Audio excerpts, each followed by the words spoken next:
February 17th, 2026. Well, I guess a lot of the ongoing sagas we know are such as uh, Nancy Guthrie's investigation to try to recover her, and also the Homeland Security shutdown. But that's not the topic tonight. So let's hang on a second. We're going to get into it. First of all, I guess we're going to kind of get into one of my other side topics I get into, the UAP thing. It seems like that's kind of the relevant thing now in the following way. Former President Barack Obama has made another statement on the so-called alien issue. And of course, the press has taken it as some kind of recantation of something he said earlier, which it isn't. I mean, can they ever pay attention to what he said before and what he's saying now? Apparently not. But what he said before is something I think almost all mainstream scientists would agree with.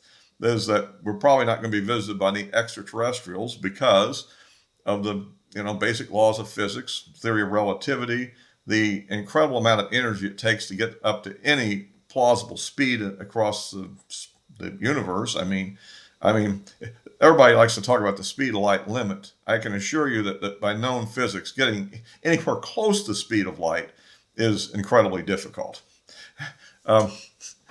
In my teen years, I think I was kind of thinking in those terms a lot until I finally learned a little bit more and realized, why didn't I figure this out before?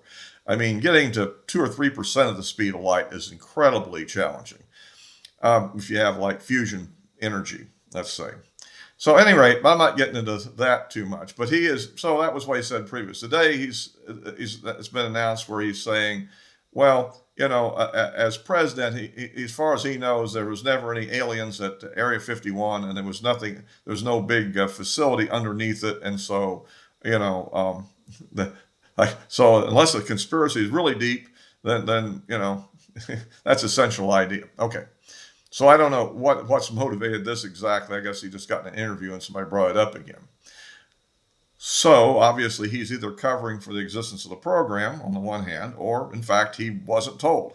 And in fact, the prevailing viewpoint from David Grush and others is that often the president is not told, perhaps because they don't want to be in a position where he has to actually lie about it. So if you don't tell him and he denies any knowledge, he's telling the truth. See, and that may be what's happening here. So. Any rate, so I don't think that changes anything in my opinion at all. In fact, it kind of confirms it. And as much as we know about what's been claimed by Bob Lazar and others about what's at Area 51, the specific facility in question is actually outside the main area of Area 51 to the south of it, I believe, allegedly. It's kind of built into kind of a hillside or a plateau, not really underground. It's not like a deep underground base with the acronym DUMB, a deep underground military base, right? But at any rate, well, I don't know if it's really dumb, but at any rate, that's what they've called it, that acronym. At any rate, so anyhow, so that's kind of that. So let's get on to some more, because I got some more good stuff here. Okay, a little better than this. By the way, if you like these videos, please give me a like. If you haven't subscribed, you can. And of course, you can click the bell for notifications. Or of course, as always, you can follow me on Rumble if you prefer that site. So, okay, so that's kind of enough for former President Obama's comments. I think President Trump has simply said there's some interesting things or something like that. It does seem that somehow the Republicans are more on the inside of the UAP issue than the Democrats are, because Clinton wasn't told anything either, right? Yeah, I don't know. We don't know what Johnson knew about it. So Kennedy maybe, huh? But anyhow, let's get on with it. Something else has come up, which I think is fairly interesting. There's a book out by a former CIA officer named, let me get his name right, it's Rolf Mowat Larson. Mowat Larson is hyphenated, and he was on the Jesse Michaels podcast, which I thought was kind of interesting because supposedly he was going to talk about this stuff, but didn't say much. At any rate, he said something that's relevant. Most of it's about his religious journey. The book is called something rather about CIA and faith or something like that. It's mostly about his religious journey and his, let's say, mystical experiences, let's call them that. But what isn't mystical is among his many assignments, because he got into the CIA and was involved in things during the War on Terror. Before that, he was involved in missions involving Russia and so forth. And apparently spent a lot of time in the Middle East and whatever. But he also had a 3-year stint, I believe it was, with the Department of Energy as their intelligence director. And so he describes something there which I think is relevant to this subject, and that is now I'm not going to go where you may think I'm going here, so hang on. He describes a kind of what he called a hazing ritual, and I'm going to try to explain why it really isn't that, actually, in which a new a political appointee or somebody at a high level is brought into the very secure areas. He talks a little bit like the 1960s Get Smart series, going through a bunch of doors into the vault and so forth. And he's supposedly read into a UAP program, which is basically kind of an elaborated version of the Roswell story. And that this is very secret and is not to be discussed outside of these presence, and not only to the people here that are cleared, and that basically that, that they got the craft, and in this case they got 8 aliens instead of 4, and 2 were alive rather than only 1. Okay.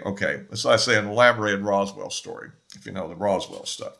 But the point I'm making is, and that this is secret, not only that, but it gets on that we're now have reverse engineered a craft, and we're going to fly to their home planet or something, and I don't confront them for spying on us or whatever. At some point, supposedly people are, in the briefing start laughing after he signed the non-disclosure agreement and all, and he begins to realize he's been the butt of a joke, and so that's that. Okay, now so I guess that's supposed to mean what? Well, I want to dissect this a little bit. First of all, why in the 2000 area, 2000, I think it was 5 to 8 or something like that, why would they be focused on an issue like Roswell and aliens and reverse engineering, if in fact it's all a joke and it's just a laugh in when he reads into this thing? By the way, supposedly after this is over, he does get into a real program that's the normal DOE stuff involving nuclear energy bombs or whatever. Okay, safeguard measures or whatever they are. Okay, that's good. Now, let's take a look at this thing. Why are they doing this? Now, this stirred another thought. There was last year, I believe it was, that the Wall Street Journal had a 2-episode debunking article in which they described the Air Force hazing program, in which they're read into a fake program called Yankee Blue, which is also supposed to be this really deep secret program. And that officers in certain sensitive facilities are put through this at some point before they get on with their regular assignment or whatever. And I notice these are the same thing. So you got DOE doing it. Now you got Air Force doing it. I haven't heard about anybody else's thing. But you begin to get the idea that fake UFO read-ins seem to be going on. And the question I have is, well, what does this mean? That the most sensitive areas of our government have a sense of humor and think that's a fun thing to do? Yeah, I don't think that they're that much into fun and games, actually, in that sense. What I think this is about is something else, and I think there's a clear purpose in doing it. In a large organization involving a lot of different classified programs, and within those are some highly sensitive compartments that are unacknowledged type things, the things we're in the UAP issue are looking for being there. Ever so often, there's going to be leakage, as it's called in the trade, meaning that spillage, I think is the term they use, where something gets out to people that are not cleared for it. Yeah, they got top secret clearances and all that stuff, but they weren't read into these special areas, and somehow through a mishap, somebody mentions it when they think they're cleared. They don't see the right thing on the badge and don't realize it didn't have the correct code that would indicate they're cleared. Somehow it gets out, okay? Or somehow something gets put on the wrong server. Remember the Michael Brown case, if you know that particular whistleblower. He was cleaning up a server and filing documents in appropriate folders, and then found one that involved the UAP subjects, and and it wasn't supposed to be there, and he reports it, and they tell everybody just to ignore it and all this stuff. But the point I'm making is, as an example of spillage, that was what he was reporting.